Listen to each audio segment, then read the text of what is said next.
Que diriez-vous de nous donner votre réaction au sommet entre Poutine et Trump?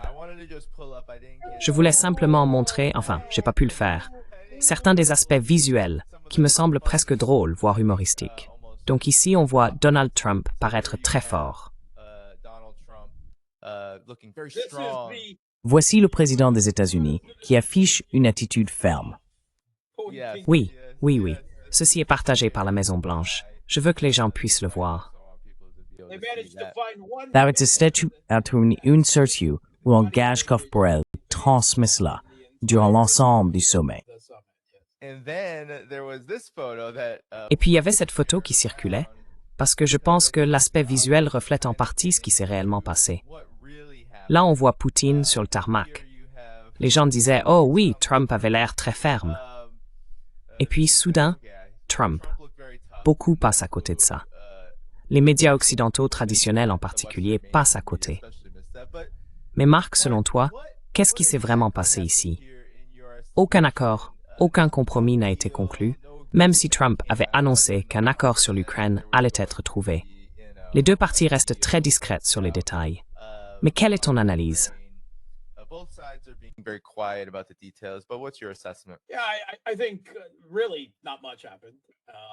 Oui, je pense qu'il ne s'est vraiment pas passé grand-chose pour l'instant.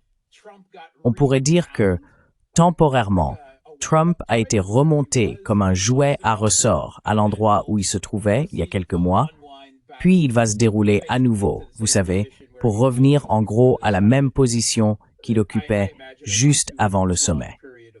Et j'imagine que cela ne prendra pas trop de temps. Je pense qu'il y a une chose qui a été clairement transmise lors de ce sommet.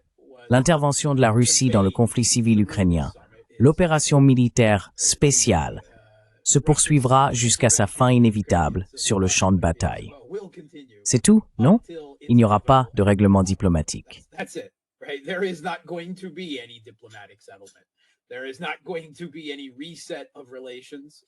Il n'y aura pas de réinitialisation des relations entre les États-Unis et la Russie, peu importe à quel point Donald Trump pourrait, vous savez, au plus profond de lui-même, s'il a un cœur, ou du moins la chose dorée qui se trouve dans sa poitrine, le souhaiter. Ce que je retiens de tout cela, c'est qu'au niveau personnel, ce qui, en tant que réaliste structurel, n'est généralement pas si important à mes yeux, n'est-ce pas? Je ne suis ni un grand partisan, ni un farouche opposant à la théorie des grands hommes en politique internationale. Mais je ne pense pas que Trump atteigne vraiment ce niveau. Sur le plan personnel, je pense que Trump, si vous remettez cette image, la dernière que vous aviez affichée à l'instant. Celui-ci?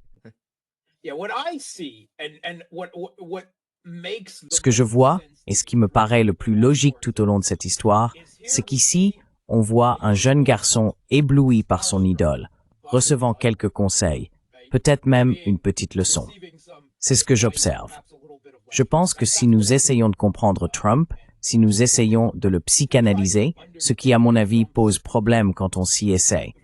Mais, vous savez, c'est, dans une certaine mesure, le jeu. Innovative Time était tellement quichotesque et imprévisible, une véritable bombe de chaos. Mais c'est sur le plan personnel ce que je perçois de Trump.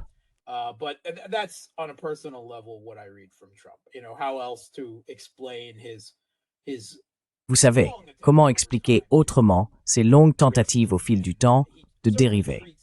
Et il traite certainement Poutine avec un respect et une déférence qu'il n'accorde à aucun autre dirigeant mondial. Bien qu'il ait justement publié sur les réseaux sociaux, la semaine dernière, un message qualifiant Alexandre Loukachenko, le président du Bélarus, de très respecté président du Bélarus. Et 1 million d'âmes de l'État profond aux États-Unis et en Occident ont poussé un cri de douleur à ces mots, une brève torture. Mais au final, ce que je retiens surtout, c'est à quel point Trump est impuissant, à quel point il est soumis aux institutions, qu'il s'agisse d'un consensus bipartisan du Congrès pour maintenir la ligne en politique étrangère face à la Russie, de l'État profond, de la bureaucratie permanente, des services de renseignement, du département d'État, peu importe comment on l'appelle, du complexe militaro-industriel, des think tanks, des institutions, mais aussi des Européens et de Kiev. The Europeans and Kiev, right? They're all against. And Ils sont tous contre lui. Lors de sa première administration, Trump semblait parfois vouloir désespérément trouver un terrain d'entente et améliorer les relations avec Kim Jong-un. Et on lui a accordé, vous savez, une certaine marge de manœuvre. Mais quand cela est allé trop loin, ses propres collaborateurs triaient sur le volet. John Bolton, se vantant de la manière dont cela avait été fait à l'époque, ont soigneusement orchestré la manipulation pour tout faire échouer. Et j'imagine que dans les semaines à venir, nous verrons cette brève période où Donald Trump tente désespérément, je ne sais pas, de jeter un œil hors de la bulle de verre des institutions hégémoniques américaines dans laquelle il se trouve. Dethammer May and Ether.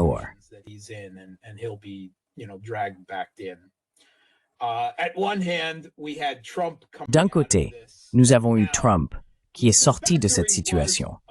Maintenant, il est revenu à la position qu'il occupait il y a quelques mois, c'est-à-dire qu'il suit à nouveau, du moins temporairement, la ligne russe selon laquelle il n'y aura pas de cessez-le-feu. Ce qu'il nous faut, c'est une paix permanente. Il avait brièvement adopté cette position il y a quelques mois, après l'un de ses premiers appels téléphoniques avec Poutine, puis il avait été progressivement ramené en arrière par ses propres institutions d'État et par les Européens pour exiger un cessez-le-feu inconditionnel, il y a à peine 2 jours, n'est-ce pas? Donc il a été ramené à cette position. En même temps, les dirigeants européens disent aussi qu'ils promettent désormais des garanties de sécurité à l'Ukraine. Qu'est-ce que cela signifie au fond?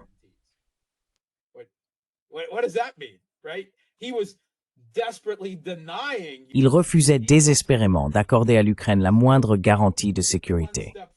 Donc vous voyez un pas en avant, 2 pas en arrière. Au final, je ne pense pas que cela change grand-chose dans l'ensemble. C'était un spectacle. Nous avons tous été divertis. N'avons-nous pas été divertis? N'êtes-vous pas divertis? N'est-ce pas pour cela que vous êtes ici? N'est-ce pas pour cela que vous avez élu Donald Trump pour être diverti? Nous avons eu du spectacle. Nous avons eu du battage. Nous avons eu du faste. Nous avons eu des grincements de dents et de l'hystérie du côté attendu. Mais au final, je ne pense pas que cela ait vraiment beaucoup d'importance. Je ne pense pas que cela changera quoi que ce soit dans le cours des choses.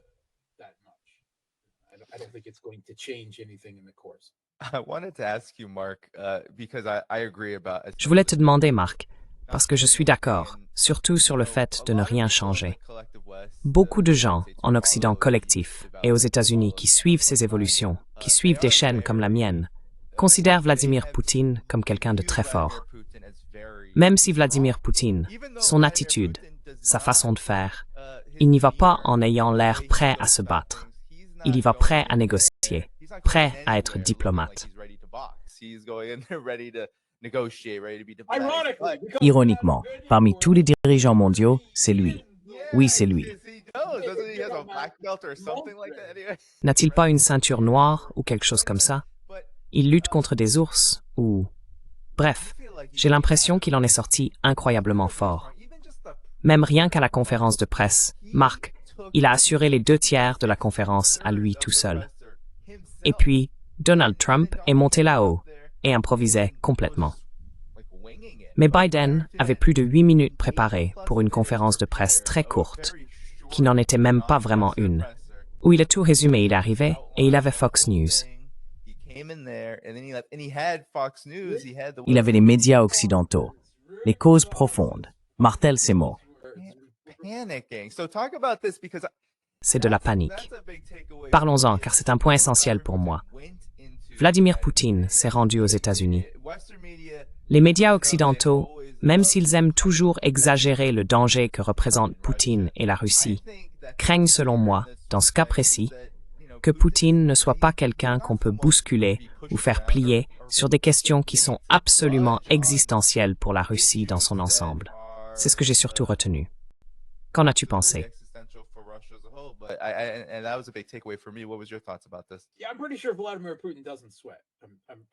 Oui, je suis presque sûr que Vladimir Poutine ne transpire pas. Je suis presque sûr qu'il a été biologiquement conçu pour ne jamais transpirer, non? Je veux dire, il ne tremble pas, il ne perd pas son sang-froid, il ne fait jamais rien qui ne soit pas toujours calme, glacial, posé et professionnel. Et éminemment diplomate, n'est-ce pas? Professionnel, diplomate, le véritable archétype, la quintessence même d'un homme d'État mondial. Et ça rend l'Occident complètement fou, surtout quand il continue d'élire, vous savez, des quasi-cadavres à moitié morts, des cadavres gériatriques atteints de démence, et vous savez, des bouffons narcissiques orangés. Voilà. Et je veux dire, c'est même pas seulement au niveau présidentiel. I mean, it's not only even at the presidential level. I mean, let's just go down the list of the equivalents. Je veux dire, regardons simplement la liste des équivalents en termes de compétences des deux côtés de ce sommet. Franchement, est-ce que quelqu'un va sérieusement comparer Lavrov et Blinken en matière de diplomatie et de politique étrangère? L'un de mes moments préférés de tout ce sommet, c'est quand Lavrov est arrivé avec assurance dans les locaux à Anchorage, portant un sweatshirt SSSR. Pour moi, c'était du pur trolling. Il a vraiment éclipsé Medvedev. Vraiment, il l'a fait. Et il l'a fait avec une telle autorité. C'était incroyable. Les médias occidentaux sont devenus complètement fous pendant toute cette affaire. They went batshit insane during this whole affair. Even on the tarmac, we hear them shrilly. Même sur le tarmac, on les entend crier stridentement, juste au moment où Poutine et Trump se rencontraient et se serraient la main. Président Poutine, quand allez-vous arrêter de tuer des civils? N'est-ce pas? Ce qui, vous savez, est le summum. Comment Donald Trump pourrait-il jamais vous faire confiance? Je veux dire, en ce qui concerne le fait de tenir parole, je ne sais pas, par exemple, entrer en négociation et ne pas immédiatement bombarder un pays pendant celle-ci, comme un autre président que je connais, ou inviter un dirigeant étranger à négocier dans un pays tiers, puis l'assassiner et s'en vanter ensuite. Je veux dire, ces gens sont-ils sérieux? J'ai depuis longtemps compris qu'ils sont totalement incapables de comprendre ou de percevoir leur propre hypocrisie. Ils vivent simplement dans un monde où ils sont absolument incapables de la moindre autocritique, même la plus infime.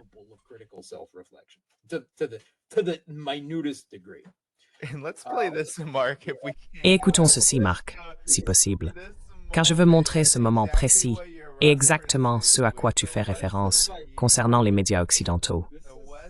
Les médias occidentaux deviennent littéralement hystériques simplement parce que Poutine est là, et c'est encore la même femme qui crie. Ce n'est que tout le monde déborde ça.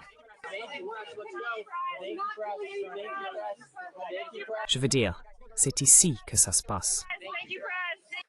I mean, this face. He's just having fun. This is Il s'amuse, tout simplement. C'est Poutine qui s'amuse. Je veux dire, c'est étrange. C'est le moment où son masque a le plus craqué. Et il riait, franchement. Il prenait vraiment plaisir à tout cela. He was laughing it up. He was enjoying all of this. He was prepared. Il était préparé, lui aussi. Il était tellement préparé pour tout ce moment. Et puis, il est sorti de Russie pour entrer aux États-Unis. Et il s'est dit, « Oh, ils ont laissé sortir les animaux de leur cage. »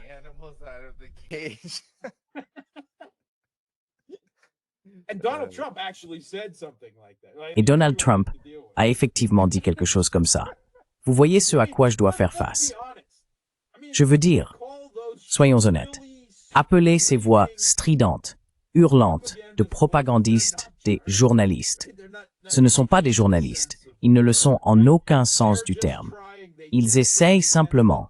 Ils sentent désespérément que Donald Trump ne fait pas le travail attendu d'un président de l'hégémonie en attaquant le dirigeant de la Russie, alors ils essayent de prendre cette place. C'est comme ça que je le comprends. Mais oui, ils ont juste été ignorés. Ils ont été écartés. Et il faut le dire, non? Je veux dire, abordons simplement la folie de cette question. Prenons-la au sérieux, juste un instant.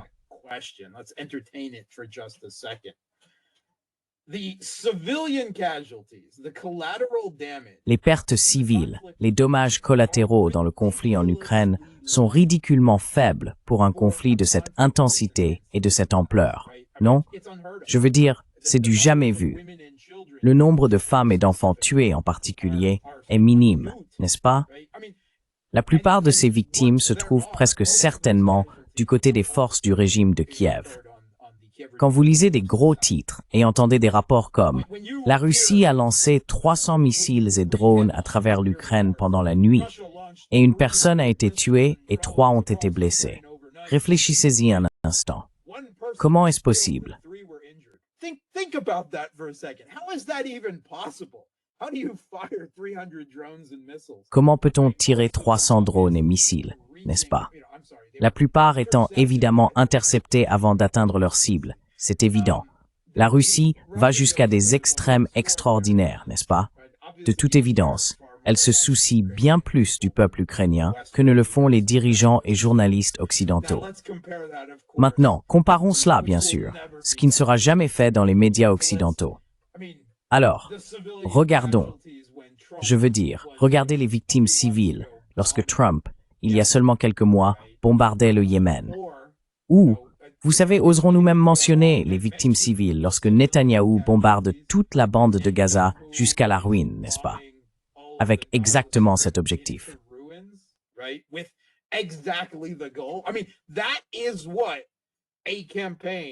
Je veux dire, voilà à quoi ressemble une campagne qui non seulement ne se soucie pas des civils, mais qui en fait tout pour, disons, en sacrifier un certain nombre. Et quand on voit le pourcentage de femmes et d'enfants parmi les morts, il devient tout à fait évident qu'il ne s'agit pas d'hommes en âge de combattre, que la moitié ou plus des victimes sont des femmes et des enfants. Il devrait y avoir des gens qui crient avec indignation à Netanyahou « Quand arrêterez-vous de tuer des civils ?» Pas à Vladimir Poutine, n'est-ce pas? Mais encore une fois, attendons vraiment autre chose des médias occidentaux à ce stade? Non, bien sûr que non. Mais Poutine était absolument maître de la situation, n'est-ce pas? Il se sentait confiant, à l'aise.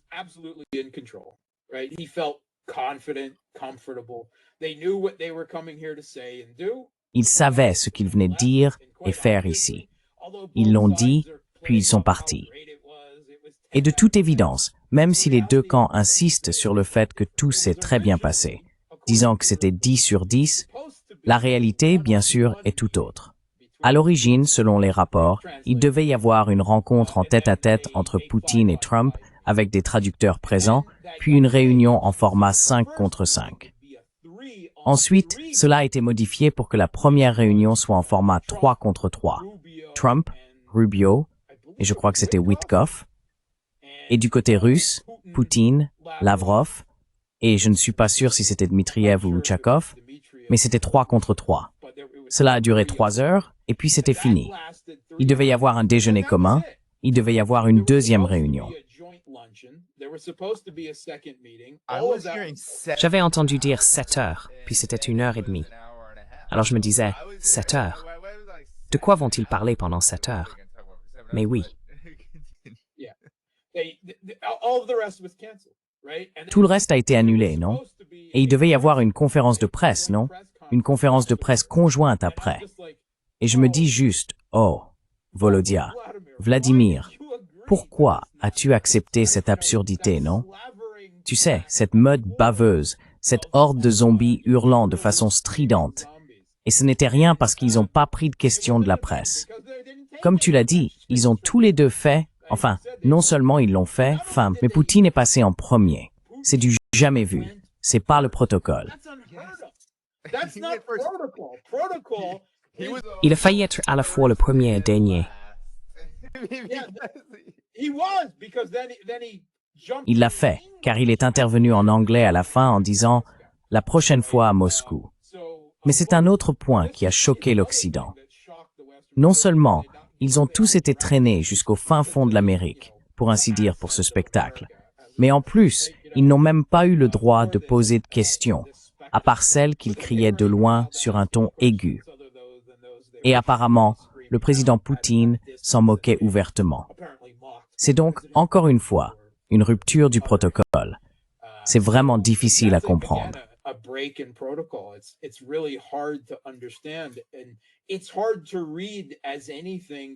Et il est difficile d'interpréter cela autrement que comme une capitulation de Trump.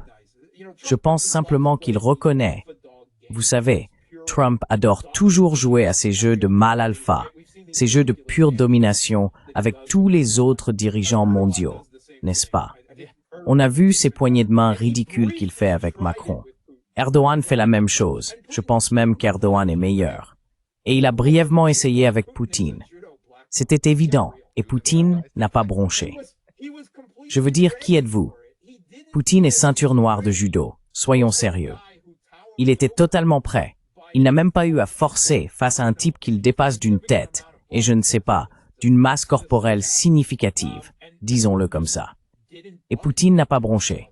Encore une fois, je ne sais pas si cet homme est humain. Mais Trump a simplement cédé le statut de mal alpha à Poutine tout du long. Et il lui a montré de la déférence. Il lui a témoigné un respect qu'il n'accorde à aucun autre dirigeant mondial.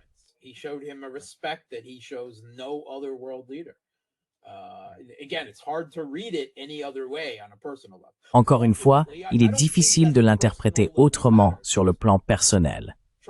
Au final, je ne pense pas que ce niveau personnel ait de l'importance, car personnellement, Trump ne sera jamais autorisé à prendre les décisions permettant d'améliorer unilatéralement les relations avec la Russie, quoi qu'il arrive. Et s'il y a une chose, à chaque fois qu'un événement de ce genre se produit, j'ai peur que l'ancien Vladimir Poutine, qui, vous savez, avant 2014, voire jusqu'en 2022, était toujours marqué par sa prudence et son attachement à la diplomatie et au légalisme, ne disparaisse. Mais il n'y a eu aucune concession. Aucune concession n'a été faite. Je sais qu'ils essayent de présenter les mêmes absurdités. Oh, Poutine acceptera de geler la ligne de contact à Kherson et à Zaporizhia si Zelensky retire toutes ses forces du Donbass. Vous savez, ce qu'il leur reste là-bas. Et je me dis, pourquoi la Russie accepterait-elle cela? Violer votre propre constitution. Vous savez, violer votre propre constitution. Non seulement ils ont la Constitution, mais ils vont aussi avoir le Donbass sous contrôle d'ici la fin de l'année. Je veux dire, ils sont en train de détruire le régime de Kiev dans le Donbass en ce moment. Les percées dépassent toutes les attentes, y compris les miennes, montrant que le prix sanglant d'une guerre d'usure de près de 3 ans doit maintenant être payé, n'est-ce pas?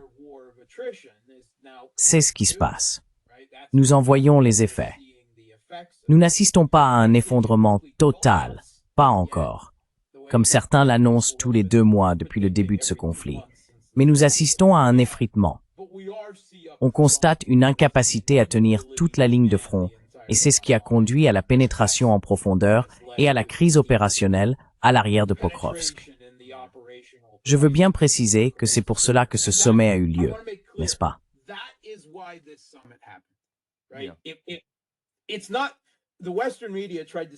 Ce n'est pas comme si les médias occidentaux avaient essayé de présenter les choses à l'envers.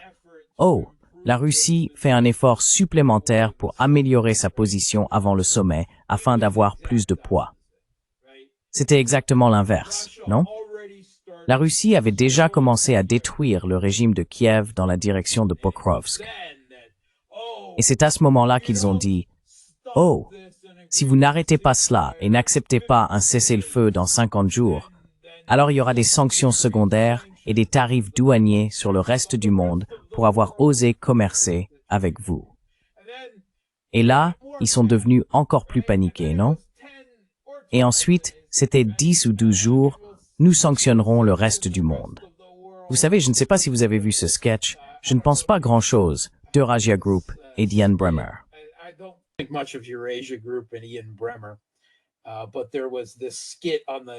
Mais il y avait ce sketch dans l'émission de clown qu'ils font sur J0 Media, intitulé « Trump sort les poings ». Vous pouvez le trouver sur YouTube, Puppet Regime. Et Trump est en colère. Vous devez accepter un cessez-le-feu. Vous devez faire ce que je dis. Non, pas encore, n'est-ce pas? Et puis, très bien, je vais faire quelque chose de vraiment fort. Et il arrive, et il met un coup de poing à Modi en plein visage. Et alors Poutine dit, « Putain de merde !» Et il demande, « Pourquoi tu m'as frappé ?» Et Trump répond, « Eh bien, quelqu'un doit payer le prix parce que Poutine ne fait pas ce que je dis, et ce ne sera pas moi. » et que Xi Jinping est là, et Modi dit « Pourquoi tu ne l'as pas frappé, lui? Il aide, tu sais, il achète plus à la Russie que moi. »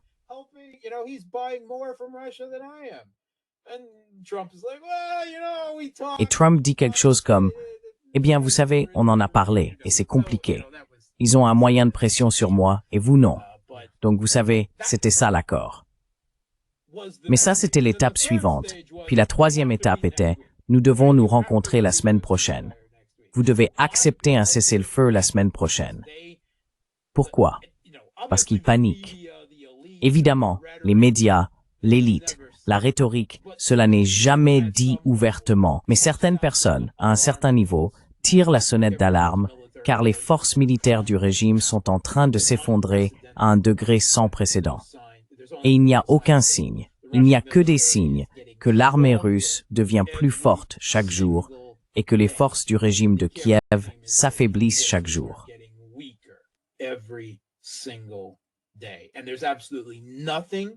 Et il n'y a absolument rien qu'ils puissent faire, ni économiquement, ni militairement, ni politiquement, pour inverser cela. C'est pourquoi il y a cette insistance. Il faut obtenir un cessez-le-feu pour sauver notre régime proxy à Kiev. Et tout cela a été organisé comme un piège de pression, n'est-ce pas? L'inviter en Alaska, dérouler le tapis rouge pour lui, poursuivre la paix à nos conditions, et tous ces grands panneaux publicitaires, n'est-ce pas? Et Poutine est resté sur sa position. La paix, oui, mais à nos conditions. Lorsque les causes profondes du conflit, c'est-à-dire l'expansion de l'OTAN et ce régime bandériste que vous avez aidé à installer au pouvoir à Kiev, l'Europe. Voilà tout. Et ils n'ont pas bougé de cette position. J'ai été extrêmement heureux de voir cela. Ils ont tenu bon une fois de plus, puis ils sont allés.